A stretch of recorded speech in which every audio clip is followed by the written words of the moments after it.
Hello students, today we are going to discuss basics of data handling. Our life is surrounded by numbers, our height, our weight and marks we score. All these numbers are nothing but data. Here we will learn what is data and how to organize and represent this data in tabular form. Television, magazines, newspapers, and other means of communication provide information every day in the form of facts, numerical figures, tables, graphs. These facts or figures collected with a definite purpose are called data. Hence, it can be defined as the information collected in the form of numbers or numerical facts, and each item of data is called an observation. Data collection is the technique of obtaining useful information. Data is the basic input to any decision-making process in businesses, and it is an extremely important part of any research. There are two types of data: primary data and secondary data. Primary data are the first-hand information collected through various methods such as experiments, observing real-life situations, conducting surveys, etc. So, data collected by an individual for a specific purpose is called primary data. Secondary data, data collected by someone else and used by the investigator for his requirements. The main sources of obtaining secondary data are report published by some international organizations, data published by state agencies or central government agencies.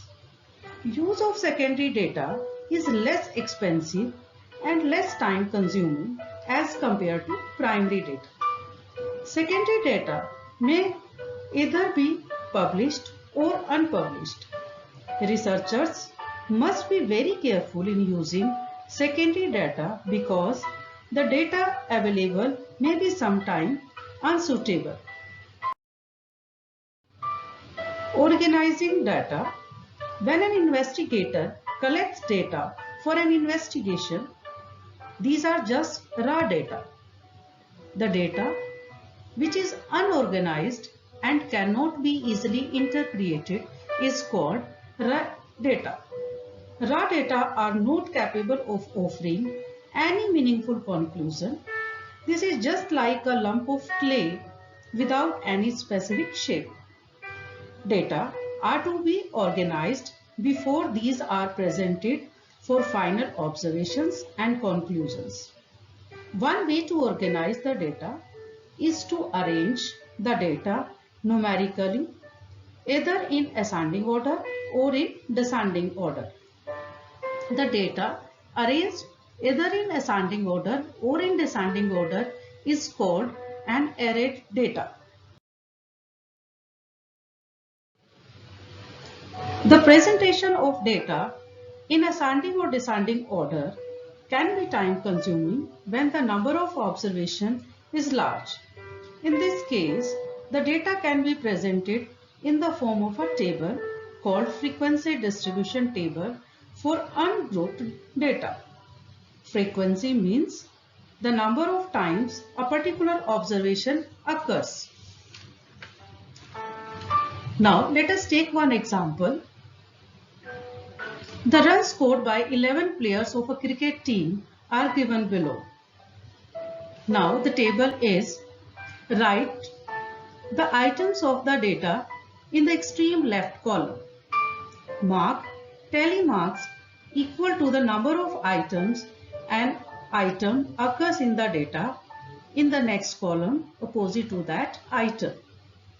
The number of tally marks opposite to an item is its frequency and written in the next column.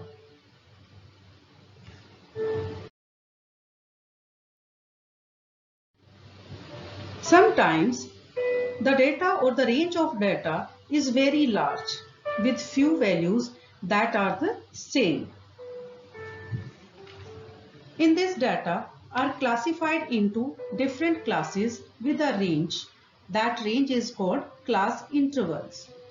For frequency distribution table, for grouped data, first we will see the largest and the smallest value and compute the range.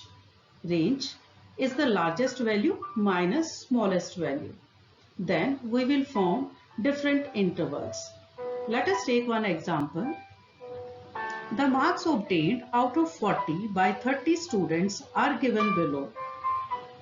In this data, largest value is 39 and smallest value is 5. Now the range is 39 minus 5, the largest value minus lowest value is 34. Now we will divide it into class intervals, and that intervals are 5 to 10, 10 to 15, 15 to 20 and so on.